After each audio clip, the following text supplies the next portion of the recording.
If you've ever had your WordPress site crash and realized, too late, that you didn't have a backup, you know that sinking feeling all too well. But don't worry, today I'm going to show you several practical ways you can restore your WordPress website even if you don't have a backup file.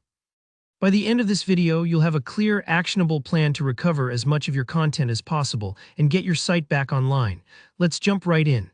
The first thing you should do is reach out to your hosting provider. Many web hosts, especially the well-known ones, take server-level backups automatically as part of their regular maintenance. These are meant more for emergency situations like server crashes, but sometimes they can help individual customers too. Stop for a moment and open a support ticket or start a live chat explaining your situation. Ask them directly if they have any recent backups or snapshots of your site that they can restore for you. Sometimes they have older copies, maybe from a day or two ago or even a week. But if you've lost everything, even an older version is better than starting from scratch. Don't worry if the support team takes a while to respond. This part might require a bit of patience, but it's definitely worth checking before trying anything else. If your host can't help, don't lose hope. There are more options. Next, let's talk about the Wayback Machine on archive.org. Imagine the Wayback Machine as an enormous time capsule of the internet.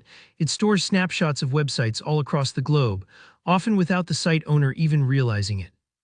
Go to archive.org and type your site's address into the search bar. You'll see a calendar filled with little blue or green circles on some dates. Those are moments in time when your site was preserved. Pick a recent date and you'll likely see a browser-based version of your old website. You can now copy and paste text and even save images manually from that snapshot, helping you reconstruct key pages and posts in a fresh WordPress installation. Remember, this process is a bit manual and time-consuming, but it's a little like putting together a jigsaw puzzle, slow, but worth the effort if it means getting your website back.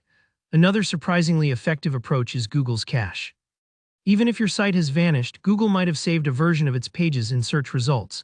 Simply type cache before your website URL in the Google search bar like this. Cache your domain.com. If there's a cached copy, you can see and copy the page's text and images, just as with the Wayback Machine. The big advantage here is that Google's cached versions are sometimes more recent, especially if you update your site often. If you've recently worked on your website, don't overlook your own computer. Check your browser history or cache. Sometimes, browsers store entire web pages you visited not long ago. Also, if you ever downloaded files via FTP, like your theme, plugins, or uploads, it's worth browsing those folders on your computer too. Any bits you can recover here might speed up your manual rebuild or at least save you some time rewriting content from scratch. A really important note, these methods are mainly helpful for recovering visible content, meaning text and images, the parts your visitors can see. You'll likely lose things like website settings, comments, most user data, and any custom plugin setups. In most cases, you'll need to manually recreate pages, re-upload your themes and plugins, and reconfigure all settings in a brand new WordPress installation.